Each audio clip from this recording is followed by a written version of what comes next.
ইহুদি বলল, ও খলিফা, মেহেরবানি করে আপনি আমাকে ক্ষমা করে দিবেন, আপনি আমাকে মাফ করে দিবেন। আপনি আমাকে যেই প্রস্তাব দিয়েছেন, আমি আমার বাপ দাদার ধর্ম ছেড়ে দিতে পারবো না। আমি আমার বাপ দাদার ধর্ম বাদ দিয়ে ইসলাম ধর্ম গ্রহণ করতে পারবো না। ওই ইহুদি লোকটা চলে গেল বাড়িতে। ওই ইহুদি লোকটার কাজ ছিল তিনি বিভিন্ন ধর্মগ্রন্থ নিজ হাতে লিখতেন। তাওরাত কিতাব নিজ হাতে লিখতেন, জাবুর কিতাব নিজ হাতে লিখতেন, ইনজিল কিতাব নিজ হাতে লিখতেন। লেখার পরে এগুলো কপি করে বাজারে বিক্রি করতেন। ইহুদিদের কাছে, খ্রিস্টানদের কাছে বিক্রি করতেন। বিক্রি করার বিনিময়ে তিনি যে অর্থ পেতেন, এই অর্থ দিয়ে তিনি জীবিকা পরিচালনা করতেন।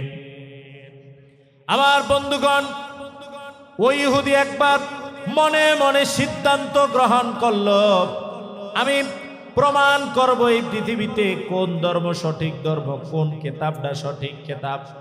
এটা তিনি প্রমাণ করার জন্য তিনি তাওরাত কিতাবের 3টি কপি নিজ হাতে লিখলেন।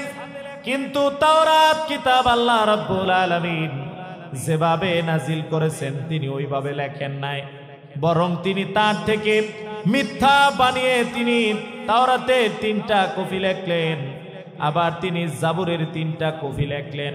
জাবুর কিতাব আল্লাহ রাব্বুল আলামিন যেভাবে নাজিল করেছেন ওইভাবে তিনি লিখলেন না, বরং মিথ্যা সংযোজন করে বানিয়ে তিনি 3টা কপি লিখলেন। আবার ইনজিলের 3টা কপি তিনি লিখলেন। ইনজিল কিতাব আল্লাহ রাব্বুল আলামিন যেভাবে নাজিল করেছেন ওইভাবে তিনি লেখেন নাই, বরং নিজ থেকে বানিয়ে সত্য মিথ্যা মিশ্রিত করে তিনি ইনজিলের 3টা কপি তিনি নির্মাণ করলেন। 3টা কপি তৈরি করলেন। সর্বশেষ আল্লাহ রাব্বুল আলামিন বিশ্ব নবী মুহাম্মদুর রাসূলুল্লাহ সাল্লাল্লাহু আলাইহি ওয়াসাল্লামের উপরে যেই মহিমান্বিত ঐশী কিতাব আল কোরআন নাজিল করেছেন, ওই কোরআনের 3টা কপি তিনি তৈরি করলেন। কিন্তু আল্লাহ রাব্বুল আলামিন কোরআন যেভাবে নাজিল করেছেন ওইভাবে তিনি লেখেন নাই, বরং তিনি নিজের থেকে বানিয়ে সত্য মিথ্যা মিশ্রিত করে তিনি কোরআনের 3টা কপি তৈরি করলেন। আল্লাহু আকবার। তৈরি করার পরে তাওরাতের কপিগুলা নিয়ে তাওরাতবাসীদের কাছে চলে গেলেন, তাওরাতের পাদ্রীদের কাছে চলে গেলেন। পাদ্রীরা তখন তাওরাতের 3টা কপি নিয়ে নিলেন।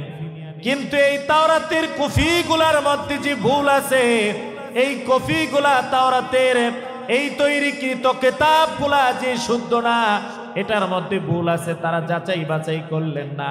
যাচাই বাছাই না করে তারা এই 3টা কপি তার কাছ থেকে নিয়ে গেলেন। আবার জাবুরের অনুসারীদের কাছে গেলেন, পাদ্রীদের কাছে গেলেন। যাওয়ার পরে জাবুরের 3টা কপি তাদেরকে দিলেন। তারা 3টা কপি তার কাছ থেকে নিয়ে নিল। কিন্তু এর ভিতরে কোনো ভুল আছে কিনা তারা যাচাই বাছাই করলেন না। আবার ইনজিলের পাদ্রীদের কাছে চলে গেলেন। যাওয়ার পর ইনজিলের পাদ্রীদের কাছে ইনজিলের 3টা কিতাব দিলেন, 3টা কপি দিলেন। ইনজিলের অনুসারীরা যাচাই বাছাই করে দেখলো না এই কপির মধ্যে, এই কিতাবের মধ্যে কোনো ভুল আছে কিনা। যাচাই বাছাই করে তারা দেখলেন না, তারা নিয়ে নিলেন। সর্বশেষ যখন কোরআনওয়ালাদের কাছে গেলেন, সর্বশেষ যখন বিশ্ব নবীর উম্মতের কাছে গিয়েছেন, কোরআনের আলেমদের কাছে গিয়েছেন, যাওয়ার পরে কোরআনের আলেমদেরকে যখন কোরআনের 3টা কপি দিয়েছেন, কোরআনের আলেমেরা তখন এই কপিগুলো পড়া শুরু করলেন। পড়তে পড়তে তারা দেখলেন এই কপিগুলোর মধ্যে অনেক ভুল আছে। তারা তখন ওই ইহুদি পাদ্রীকে বললেন, ও ইহুদি পাদ্রী, তোমার তৈরিকৃত এই কোরআনের মধ্যে অনেক ভুল আছে, কিন্তু কোরআন তো আল্লাহ রাব্বুল আলামিন নাজিল করেছেন, এই কোরআনের মধ্যে কোনো ভুল নাই, এই কোরআনের মধ্যে কোনো সন্দেহ নাই, কিন্তু তোমার তৈরিকৃত কোরআনের মধ্যে ভুল আছে। সুতরাং তোমার তৈরিকৃত কোরআন আমরা নিব না এবং তোমার তৈরিকৃত কোরআন আমরা মানব না। আল্লাহু আকবার। ইহুদি তখন মনে মনে চিন্তা করলেন, তাওরাতের কিতাব নিয়ে গেলাম, তারা নিয়ে গেল, তারা দেখলো না এটা সত্য না মিথ্যা।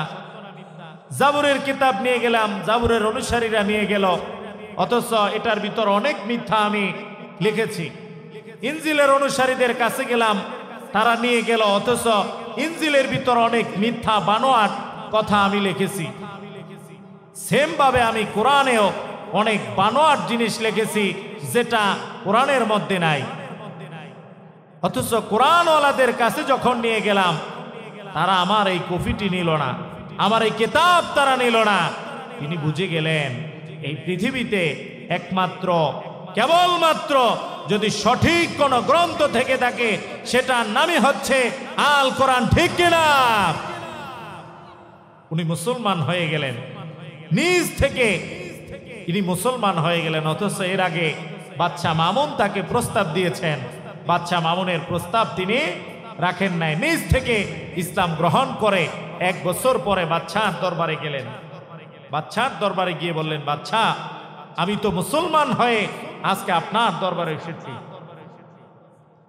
বাদশা তাকে বললেন, গতবার আমি তোমাকে নিজেই প্রস্তাব করেছি, তুমি ইসলাম ধর্ম গ্রহণ করলে না, তাহলে এখন কি কারণে তুমি ইসলাম ধর্ম গ্রহণ করেছো?